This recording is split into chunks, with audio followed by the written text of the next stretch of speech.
BJP ಶಾಸಕ ಮಾಜಿ ಸಚಿವ ಭೈರತಿ ಬಸವರಾಜ್ಗೆ ಮರ್ಡರ್ ಕೇಸ್ ಹೊಸ ಸಂಕಷ್ಟವನ್ನು ತಂದಿಟ್ಟಿದೆ. ವಿಕ್ಲಶಿವ ಕೊಲೆ ಕೇಸ್ನಲ್ಲಿ ಭೈರತಿ ಬಸವರಾಜ್ ಅವರನ್ನ ಕೆಂಪೇಗೌಡ ಇಂಟರ್ನ್ಯಾಷನಲ್ ಏರ್ಪೋರ್ಟ್ನಲ್ಲಿ ಸಿಐಡಿ ಟೀಮ್ ಅರೆಸ್ಟ್ ಮಾಡಿತ್ತು. ಭೈರತಿ ಬಸವರಾಜ್ಗೆ ಈಗ ಹೃದಯ ಸಂಬಂಧಿ ಕಾಯಿಲೆ ಸಮಸ್ಯೆ ಕಾಣಿಸಿಕೊಂಡಿದೆ.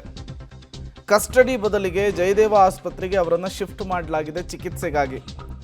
ಇವತ್ತು ಜಯದೇವದಲ್ಲಿ ಆಂಜಿಯೋಗ್ರಾಮ್ ನಡೆಸುವಂತಹ ಸಾಧ್ಯತೆ ಇದೆ.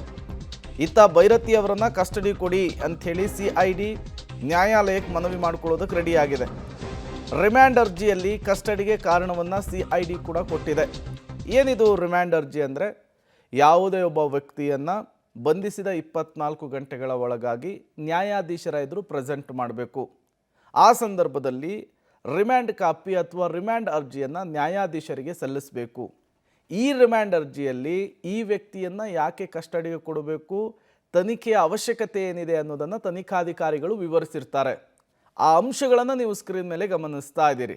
ರಿಮ್ಯಾಂಡ್ ಅರ್ಜಿಯಲ್ಲಿರುವಂತಹ ಅಂಶಗಳು: ಕೃತ್ಯ ಪೂರ್ವದ ಚಲನವಲನದ ಬಗ್ಗೆ ಮಾಹಿತಿಯನ್ನು ಸಂಗ್ರಹಿಸಿರುವಂಥದ್ದು, ಜೊತೆಗೆ ಆರೋಪಿಯ ವಿಚಾರಕ್ಕೆ ಸಂಬಂಧಪಟ್ಟಂತೆ ಸಾಕ್ಷಿದಾರರು ಆರೋಪಿಯ ಹೇಳಿಕೆ ತಾಳೆ ಆಗಬೇಕಿದೆ, ಹಾಗಾಗಿ ಅವರ ತನಿಖೆಯ ಅವಶ್ಯಕತೆ ಇದೆ. ಆರೋಪಿಯ ಮನೆ ಕಚೇರಿಯಲ್ಲಿ ಶೋಧಿಸಿ ಒಂದಿಷ್ಟು ಸಾಕ್ಷಿಯನ್ನು ಕೂಡ ನಾವು ಸಂಗ್ರಹಿಸಬೇಕಿದೆ.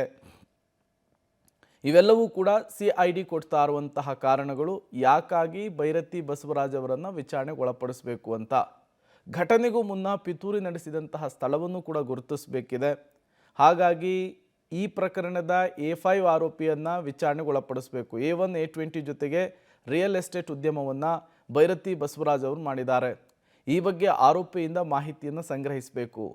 ಈ ಕಾರಣಕ್ಕಾಗಿ ಅವರನ್ನು ನಮ್ಮ ಕಸ್ಟಡಿ ಕೊಡಬೇಕು ಅಂಥೇಳಿ ತನಿಖಾಧಿಕಾರಿಗಳು ಅರ್ಥಾತ್ ಸಿಐಡಿ ಅಧಿಕಾರಿಗಳು ನ್ಯಾಯಾಲಯದಲ್ಲಿ ನ್ಯಾಯಾಧೀಶರಿಗೆ ಮನವಿಯನ್ನು ಮಾಡಿಕೊಳ್ಳೋದಕ್ಕೆ ಮುಂದಾಗಿರುವಂತಹದ್ದು ವಕೀಲರ ಮೂಲಕ. ಬಟ್ ಹೃದಯ ಸಂಬಂಧಿ ಸಮಸ್ಯೆಯ ಮೂಲಕ ಆಸ್ಪತ್ರೆಗೆ ಶಿಫ್ಟ್ ಆಗಿರುವಂತಹ ಭೈರತಿ ಬಸವರಾಜ್ ವಿಚಾರದಲ್ಲಿ ನ್ಯಾಯಾಲಯ ಏನು ಮಾಡುತ್ತೆ, ಕಸ್ಟಡಿ ಕೊಡುತ್ತಾ ಅಥವಾ ಜೈಲಿಗೆ ಶಿಫ್ಟ್ ಮಾಡುತ್ತಾ ಅನ್ನೋದು ಈಗಿರುವಂತಹ ಕುತೂಹಲ. ಸಹಜವಾಗಿಯೇ ಇವತ್ತು ಈ ವಿಚಾರಕ್ಕೆ ಸಂಬಂಧಪಟ್ಟಂತೆ ಒಂದಿಷ್ಟು ಬೆಳವಣಿಗೆಗಳಾಗುವಂತಹ ಸಾಧ್ಯತೆ ಇದೆ.